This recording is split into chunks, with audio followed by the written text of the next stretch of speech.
presidente da Rússia decidiu invadir um país vizinho. As consequências podem ser imprevisíveis e extremamente graves. Há todas as razões para estar pessimista nesta dimensão, mas atendo-nos agora ao caso concreto da economia portuguesa, tirando estas coisas inesperadas, teríamos condições para fazer qualquer coisa sobre isso. Os exemplos do passado não são muito prometedores, é só por isso.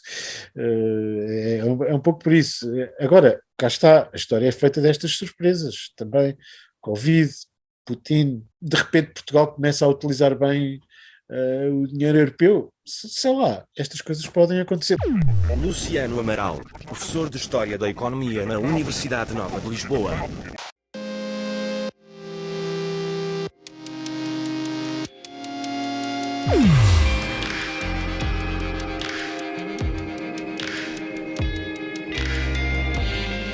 Carne esperta. Eu sou o Bis, jornalista do mundo das máquinas com o objetivo de investigar a inteligência humana. 1. Exemplos de inteligência e de falta dela. Pois é, eu começo pela coisa não inteligente, pela coisa estúpida, que é, há pouco tempo, em 2004, fizeram-se 10 estádios de futebol em Portugal. 40% deles estão desertos, ninguém os usa, não são utilizados. Os outros foram, no fundo, subsídios aos 3 grandes clubes de futebol, o Sporting, o Benfica e o Porto. Gastaram 700 milhões de euros nisso. Digamos que não é propriamente isto que tem condicionado muito gravemente a economia portuguesa, mas faz parte de um padrão que se repete, coisas que são inúteis, e isso sim, o conjunto dessas coisas são prejudiciais à economia portuguesa, seja a enésima rotunda, o enésimo pavilhão gimnodesportivo, a enésima autoestrada, todas estas coisas até um certo ponto são úteis, daí para a frente já são prejudiciais, incluindo os estádios de futebol. Eu não tenho nada contra o futebol, se gosto imenso de futebol, portanto também não. Agora, foi demasiado disso, e julgo que, e, portanto, não é em si os estádios de futebol, mas é o que eles simbolizam deste tipo de abordagem, digamos, aos gastos públicos.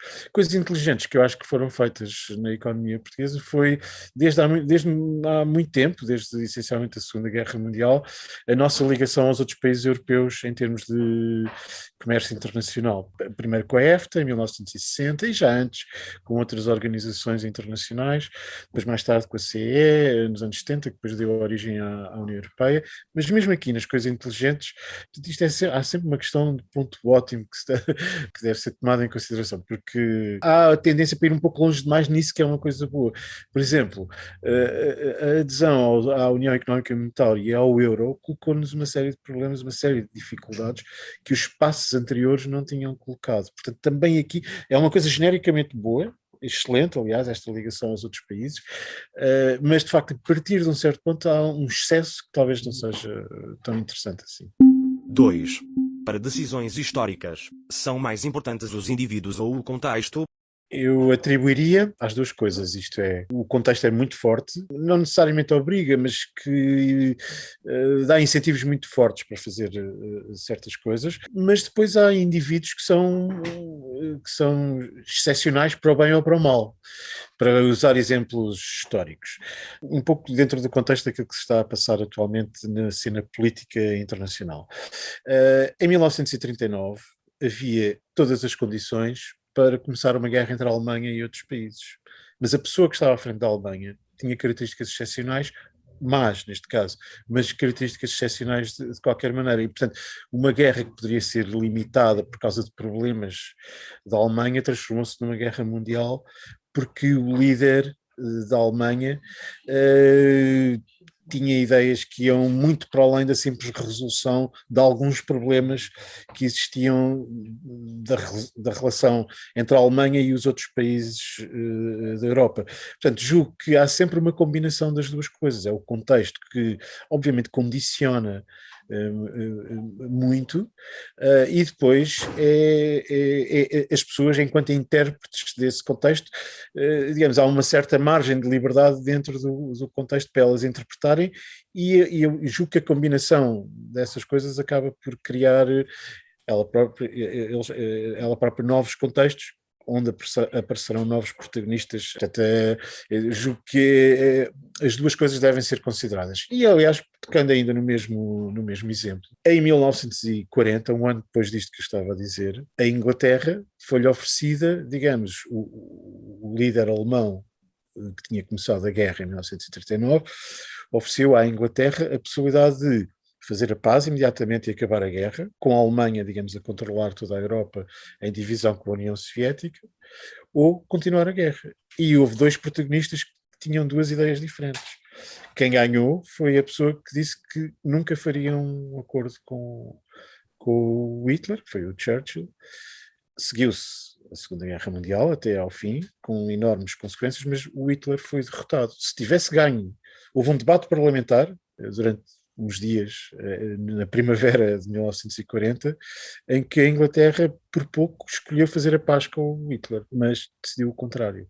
O protagonista foi excepcional também neste sentido, talvez num bom sentido aqui, neste caso, porque disse, nunca tolerarei negociar com essa pessoa, mesmo que isso custe imenso à Inglaterra. Poderá dizer-se que nos salvou a todos de algumas consequências negativas. Portanto, o contexto condiciona, não é? Ele tem de fazer qualquer coisa, mas depois a interpretação que ele faz, dentro de uma certa liberdade do contexto, altera as coordenadas. Isto para dizer, portanto, os estádios, nós íamos organizar um Euro, não é? Podíamos era não ter feito assim, podíamos ter gasto menos dinheiro, havia um contexto, havia a ideia de que se devia renovar os equipamentos desportivos, mas podíamos não tê-lo feito assim. Há incentivos, o dinheiro que ficou disponível para se realizar aquele evento e não houve, digamos, não parece ter havido um intérprete excepcional para aquilo ser usado da melhor maneira, não é? 3. Por que razão Portugal já foi tão grande e agora é tão pequeno? Bem, eu começaria por não ser tão dramático. Acho que, apesar de tudo, Portugal é, dentro do conjunto dos países do mundo, está numa boa situação. Se compararmos com a Alemanha, de facto está pior. Mas mal começamos a comparar com Marrocos, daí para baixo, estamos muito mal. E estamos, apesar de tudo, digamos, na média superior dos países. Porque, apesar de tudo, há boas condições em Portugal. O grau, digamos assim, para utilizar a linguagem da máquina, não é? O grau de estupidez social de Portugal é um bocadinho, como é que é dizer, nós ligamos-lhe muito que somos portugueses e queríamos que fosse, sei lá, como a Alemanha, ou como a Suécia, ou assim. E como somos um bocado piores do que eles, sentimos-nos mal. Mas, na verdade, não é assim tão mal. Temos boas quando somos um país relativamente próspero, temos, apesar de tudo, um nível de qualificação relativamente elevado, mesmo se baixo pelos padrões europeus, para além das coisas naturais, não vou falar lá do sol, etc. Agora, olhando para trás, para a tal ideia de que em tempos fomos os líderes, portanto, no século XV, no século XVI, aquilo também não era muito esperto. Não me parece que esse momento fosse muito esperto. Nós começámos a explorar, de facto, o mundo, um pouco por razões que nem sequer tinham que ver com isso. Nós não sabíamos que o mundo existia, por isso simplesmente, e portanto, aquilo era como aquele mapa não é, do jogo de estratégia, como é que se chama? Civilização, não é? Que está tudo escuro, e as pessoas vão chegando e vão descobrir. Era o que lhes aconteceu, eles não sabiam que o mundo era assim. E foram por uma razão, até por uma razão de conversão religiosa, que os portugueses mais começaram a ir para o norte da África, e depois foram descobrindo que havia ali a oportunidade e foram andando. Mas toda essa organização era uma organização que acabava, sobretudo, por beneficiar uma elite de privilegiados à volta da corte, e grande parte dos rendimentos que foram obtidos nessa altura eram muito centralizados na corte e muito pouco espalhados pelo resto da população. Coisa que nós não. Hoje em dia não, estão muito mais bem espalhados pela população. Eu acho que a máquina não gostaria de estar, não gostaria de viver naquela altura. Claro que esse contributo depois foi muito importante, porque o simples facto de andarmos à volta do mundo abriu o mundo ao nosso conhecimento. Mas a organização social não era muito inteligente. E talvez se possa dizer que boa parte do facto de hoje não sermos tão bons como queríamos possa ter vindo aí, ter-nos habituado, na altura, a um volume de rendimentos um pouco excepcional, beneficiando só algumas pessoas, criou um ambiente de que depois nos foi difícil sair historicamente, sempre habituados a qualquer coisa que há de vir de fora e que nos há de ir safando. Foi isso, hoje em dia muitas vezes os fundos europeus que são interpretados um pouco assim como qualquer coisa que há de chegar para a nossa sociedade e nós havemos de fazer, e aquilo nos há de ser benéfico e não utilizado de uma maneira necessariamente muito inteligente. Não é? Portanto, se calhar até esse momento que a máquina identifica como sendo um momento alto da nossa história, se calhar está na origem de uma certa incapacidade relativa para sermos um pouco melhores.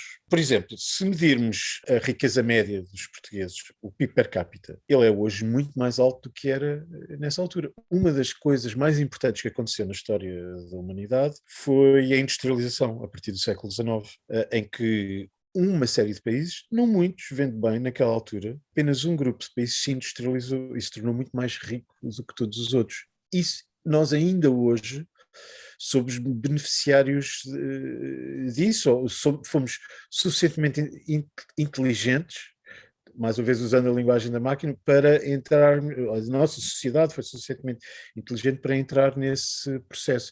É por isso que nós fazemos parte, apesar de tudo, do topo da cadeia económica, da cadeia alimentar económica, e outros países estão no fundo da cadeia alimentar económica. Nós hoje não somos os líderes da exploração à volta do planeta, isso é verdade, mas somos muito mais prósperos, temos muito mais gente esperta, temos muito mais pessoas com capacidades do que existia nessa altura.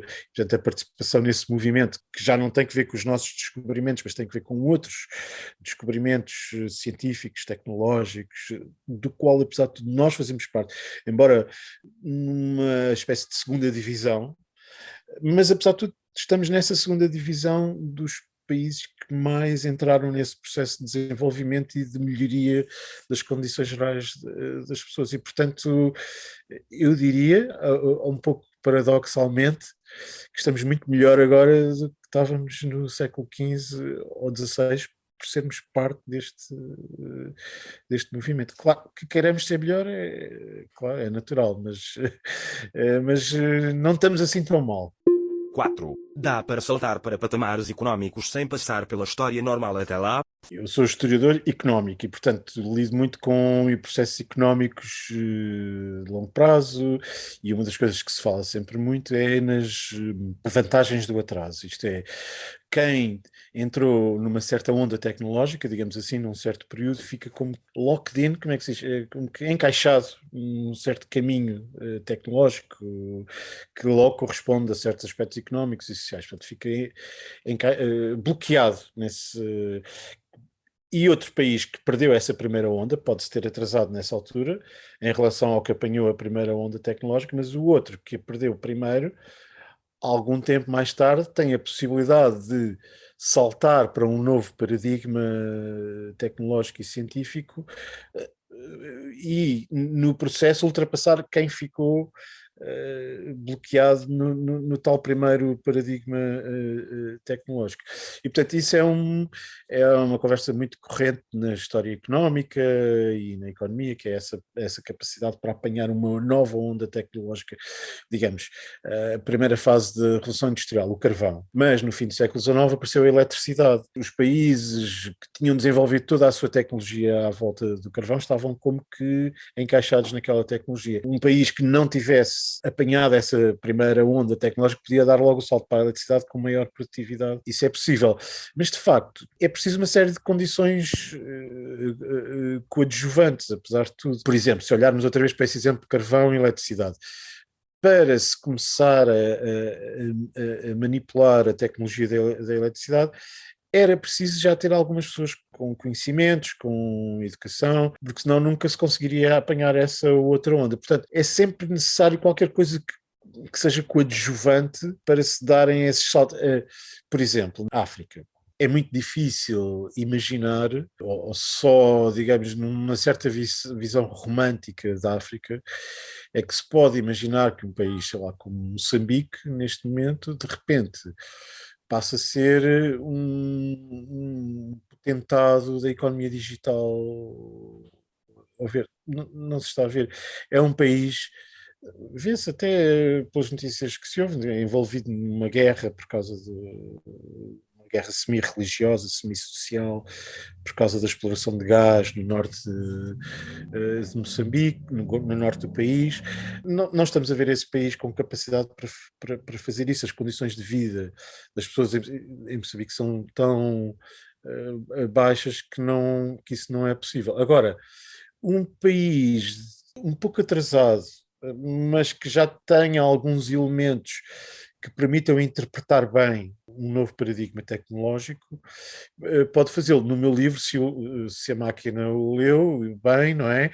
É dado o exemplo às tantas daqueles países que eram países socialistas até aos anos 90 e que depois saíram desse ambiente quando o socialismo acabou e deram um grande salto tecnológico, adotando tecnologia, lá está, alemã ou sueca, abrindo muito as suas economias e começando a crescer muito mais do que Portugal, quando isso não era nada previsível, não é? Porque no fundo eram países que tinham estado num ambiente tecnológico que não era tão positivo como o nosso, porque de facto estavam com o rendimento mais baixo do que o nosso, mas depois deram um salto e começaram a passar-nos à frente. Só que era preciso qualquer coisa de coadjuvante. E o que houve de coadjuvante terá sido, por exemplo, a formação educativa que foi sendo dada durante o período socialista, que apesar de tudo foi bastante forte. Pode-se até pensar, se calhar, exagerada para aquilo que foi conseguido em termos económicos, numa perspectiva estritamente económica. Mas, de facto, foi isso que depois permitiu a existência de uma série de operários qualificados e de engenheiros que agarraram no paradigma mais sofisticado trazido por outros países que se tinham desenvolvido bastante, como a Alemanha, ou a Suécia, ou a Finlândia. Portanto, o salto pode existir, mas é preciso sempre algumas condições, outras condições, isto é, não se pode ter ficado completamente perdido para trás em alguma espécie de desenvolvimento para se conseguir dar esse tipo de salto. É como lhe digo, sei lá, é muito difícil imaginar certos países africanos onde há inúmeras doenças que não se conseguem combater, onde a situação social é extremamente miserável, onde não há conhecimento mínimo de nada, para conseguirem dar esse tipo de salto. 5. Por que razão Portugal é tão pouco produtivo? Tem alguma coisa a ver com uma ineficiente bipolaridade ideológica? O que me parece a mim, sem estar aqui a tirar os galões do conhecedor dos assuntos sociais versus o cientista, é que os assuntos sociais têm uma espécie de complexidade que não é fácil de colocar nos modelos que são típicos do cientista. Portanto, o cientista, olha, estamos aqui a fazer outra vez o mesmo, mas há qualquer coisa, ainda não conseguimos até hoje modelizar o comportamento mental das pessoas para entender porque é que há este género de comportamento. Mesmo quando vemos nas eleições, o que é que acontece? As mesmas pessoas, umas vezes vão votar no PS, outras vezes vão votar no PSD. O que é que leva a este movimento, a esta oscilação? E isso muitas vezes corresponde a políticas completamente diferentes, mas são os mesmos votantes. Portanto, há aqui um fenómeno de interpretação do que se está a passar e de efeito de manada ao mesmo tempo, que faz com que perante aquilo que são as perspectivas nítidas, claras do que é um cientista, quando olha para a realidade social parece um pouco uma grande confusão, não é? Algo que não se entende, se calhar é um problema das pessoas que estudam a sociedade, é que ainda não conseguiram encaixar este género de comportamentos em modelos muito claros. E essa oscilação entre esquerda e direita é uma oscilação que a mim às vezes também me parece o próprio. As pessoas dizem que certa coisa é de direita e eu estou de acordo com aquilo, e dizem que certa coisa é de esquerda e eu estou de acordo com aquilo, e portanto não me consigo identificar muito claramente como uma coisa ou outra. É por isso é que quando estava a ler o livro tinha essa sensação: isto aponta mais para a direita, isto aponta mais para a esquerda. Este tipo é de onde é que eu lembro? Se calhar a máquina também já estava a pensar: este tipo é de esquerda ou é de direita? Pois, e fica ali um pouco essa ambiguidade, porque eu também sou um bocado assim. Não creio que seja isso, porque isso eu acho que há em todo lado. Não é específico de Portugal, essas divisões radicais que levam a alterações sistemáticas. Não creio que seja uma especificidade portuguesa. Temos de então olhar um bocadinho para a história. Não sei se a máquina gosta muito, mas na origem do tal processo que eu falei há pouco de desenvolvimento industrial, nós não fomos dos primeiros a entrar. Começou a Inglaterra, depois a Bélgica, enfim, esses países entraram, foram os pioneiros desse processo que fez deles países muito mais ricos do que os outros. Mas fomos numa segunda vaga. E quando entramos nessa segunda vaga, conseguimos ir acompanhando lentamente. E depois, há ali um período, um pouco antes do 25 de Abril, lá está, alguém vai dizer, cá está um tipo de direito. Houve ali um período um pouco antes do 25 de Abril em que houve um grande crescimento económico. Mas era um crescimento económico sob um regime claramente de direita. E acho que quando se aboliu o regime, em 74, pensou-se que se devia abolir tudo o que estava mais ou menos associado a esse regime, quando acontece que de facto o comportamento económico tinha sido bom. E se calhar alguma coisa era de aproveitar daquilo. Mas decidiu fazer-se outra coisa completamente diferente. E então fez-se uma coisa mais virada, nacionalizou-se tudo, mandou-se embora os grupos económicos, houve uma série de coisas que foram feitas muito ao contrário. E lá está uma oscilação direita-esquerda, e julgo que se perdeu ali um certo balanço que estava a vir do período anterior, o que não quer dizer que isto também não seja responsabilidade do que existia anteriormente. Por exemplo, eu acho que nós tivemos muita dificuldade em lidar com o choque dos chamados retornados. Os chamados retornados foram quase 10% da população de Portugal que vieram num ano ou dois para cá, muitos deles em idade ativa, portanto puseram uma grande pressão no mercado de trabalho. Há uma coisa na economia que é a combinação de fatores, o capital e o trabalho, sobretudo, é que determinam a produtividade. E, portanto, quanto mais capital, quanto mais máquinas houver pelas pessoas, mais o trabalho é produtivo. O que aconteceu nessa altura foi um grande choque do trabalho. Claro, poder-se-ia aumentar o capital de forma correspondente. Mas há uma coisa que também existe em economia: estas quantidades estão associadas a preços. E, portanto, quando há mais trabalho, ele fica mais barato por comparação com o capital. Portanto, tem-se tendência a usar mais trabalho, porque lá é mais abundante, do que capital. E isso criou um choque que nós tivemos muita dificuldade até hoje. Isto pode-se dizer, deviam ter resolvido, se calhar o outro regime poderia ter resolvido isto. Também remete para a outra pergunta que nós colocámos. Afinal, isto eram os restos daquela coisa do século XV e século XVI, que nós ainda andávamos a arrastar em 1974, 1975. Tínhamos pessoas espalhadas pelo mundo e depois, quando isso acabou, tivemos de as receber todas de repente. Num ano, aquilo que durou 500 anos a ser feito, acabou de um momento para o outro, e isso deu um grande choque na nossa economia que nós não conseguimos resolver muito bem. Julgo que a combinação destas coisas, isto é rever tudo o que antes tinha sido feito, absorver aquelas pessoas todas, alterou completamente um comportamento económico que estava a ser positivo, tinha aspectos positivos.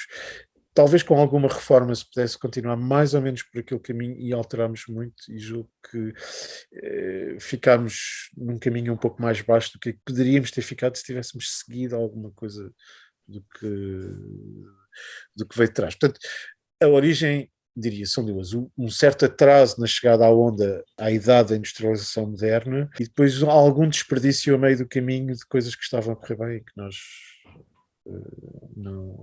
não seguimos inteiramente. 6. As métricas muitíssimo objetivas que usamos correspondem à realidade? Ou andamos no mundo do inglês ver? Sim, eu acho que os economistas exageram um bocadinho na tentativa de precisão dos números que utilizam. Alguns, outros são mais realistas sobre isso. Agora, eu julgo que os números, apesar de tudo, revelam alguma coisa, digamos. Realmente, a hipótese, a Dinamarca tem um PIB per capita superior à Suécia. Mas é de facto um bocadinho, podemos dizer, se calhar é insignificante esta pequena diferença e se calhar há ali problemas de erro na mensuração de alguma coisa que determina esta diferença. Mas já é mais fácil perceber que a Suécia tem um PIB per capita mais alto que Portugal e que isso corresponde a uma certa realidade. Já é mais fácil perceber isto, não é?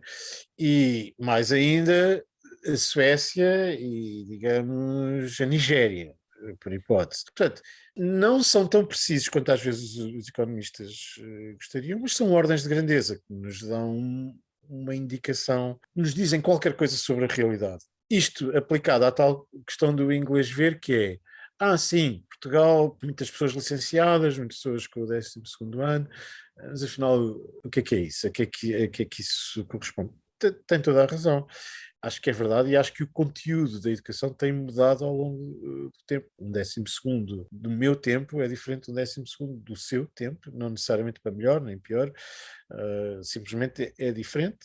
Eu dou aulas na universidade, aquilo que eu tive de fazer quando tirei o curso e o que os meus alunos têm de fazer é completamente diferente, os meios à disposição, mas também eu fartei-me de ler livros, os meus alunos não leem livros, não, às vezes nem sabem muito bem o que é que isso é.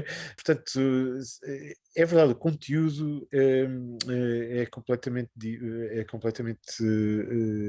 diferente. As estatísticas são muitas vezes utilizadas para nos colocar em rankings que indicam qualquer coisa. Eu, apesar de tudo, acho que elas são indicadoras de uma certa realidade.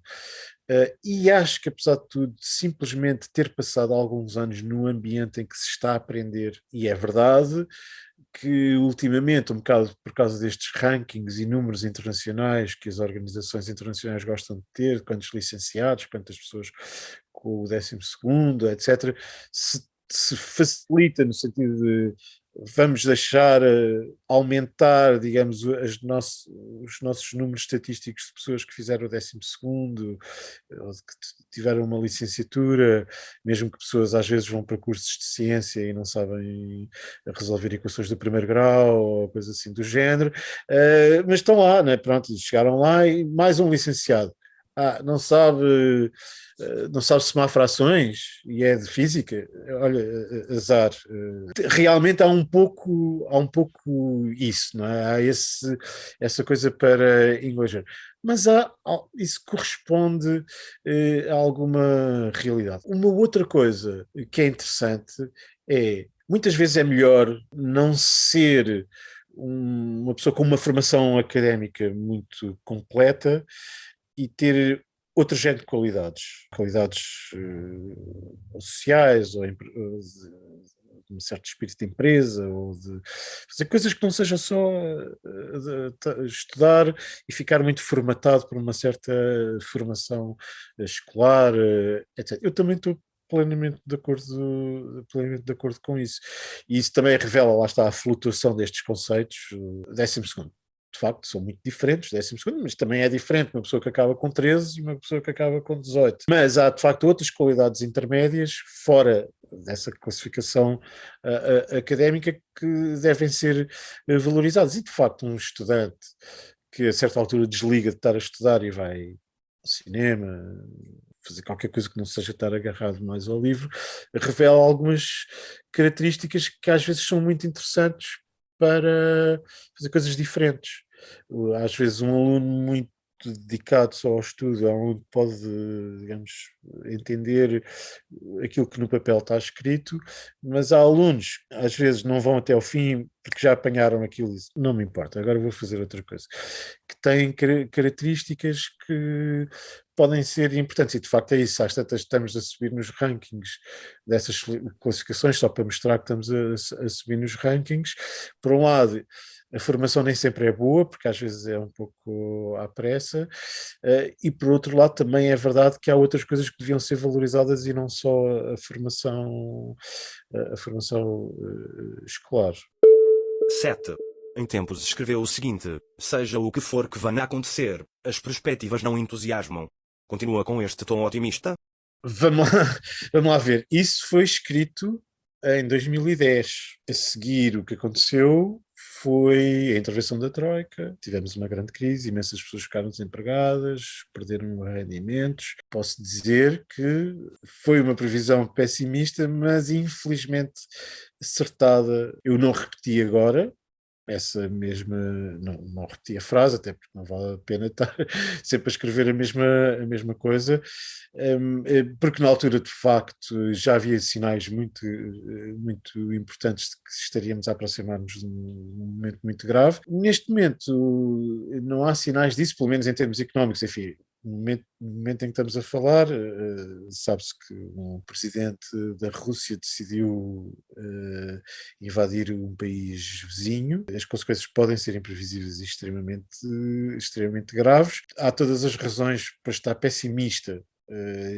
nesta dimensão, mas atendo-nos agora ao caso concreto da economia portuguesa, mesmo esta situação da Rússia, isto pode ter um impacto dramático no futuro da economia portuguesa e é um pouco imprevisível, não é? Não sabemos. Mas, enfim, imaginemos que aquele conflito fica contido naquele espaço entre aqueles dois países e não tem uma implicação muito maior para além da Rússia e da Ucrânia, e portanto que o resto do mundo vai continuar a existir, se isto é possível, se é possível fazer esta separação, mas enfim, imaginando mais ou menos isso, que o resto do mundo vai continuar mais ou menos como é. Eu não vejo assim uma coisa tão dramática como naquela altura, porque já se estava a aproximar aquela crise. Neste momento, haveria condições para pegarmos na situação em que estamos e fazermos algo um pouco melhor. Tirando estes eventos extraordinários, lá está mais uma vez a invasão da Ucrânia ou o Covid, como aconteceu de repente também, uma coisa inesperada. Tirando estas coisas inesperadas, teríamos condições para fazer qualquer coisa sobre isso. Teríamos era de reinterpretar os meios à nossa disposição. Por exemplo, agora vem uma grande quantidade de dinheiro europeu. Se é para continuarmos a fazer as coisas que fizemos no passado, não vai correr bem. Se agora conseguirmos usar isto para fazer algo de um pouco melhor, ser produtos que conseguimos exportar, conseguirmos fazer isso, conseguirmos não utilizar outra vez em 10 estádios de futebol o equivalente e tivermos uma utilização mais racional para obras públicas que são necessárias, porque as obras públicas também são muitas delas necessárias e ajudam ao resto. Se conseguirmos fazer isso, poderemos ter algo um pouco melhor do que quando eu escrevi essa frase que foi há 10 anos e que infelizmente parece que estava correta. E o que seguiu a seguir foi bastante negativo em termos económicos e sociais, porque me basei no passado e, portanto, os exemplos do passado não são muito prometedores, é só por isso. É um pouco por isso. Agora, cá está, a história é feita destas surpresas também. Covid, Putin, de repente Portugal começa a utilizar bem o dinheiro europeu. Sei lá, estas coisas podem acontecer lá. Voltamos àquele ponto da máquina do o contexto é estúpido, mas os intérpretes são excepcionais. E se aparecerem um conjunto de intérpretes excepcionais que nos retirem um pouco desta nossa modorra económica, como Churchill, o equivalente, digamos. Alguém que interprete bem. Não sabe. A história não indica nada de excepcionalmente positivo, mas há boas condições E até pode ser que isso ajude ao aparecimento de algum intérprete excepcional que nos retire um pouco daqui. 8. Qual o potencial de grandes descontinuidades para o futuro? Não sou assim um adepto imediato, só porque acho que isso mexe com imensas pessoas. Isto é, segurança social, tudo para Bitcoin. E se o Bitcoin corre todos sem pensões no futuro, está a ver? São coisas assim do género, ou uma grande revolução do género. Isto é assim, agora vamos passar do capitalismo para o comunismo, ou o contrário, quer dizer, isso depois tem implicações. Essas coisas no passado, como é que eu ia dizer? Eu percebo que os cientistas tenham a descobrir aqui uma coisa excepcional, isto vai mudar.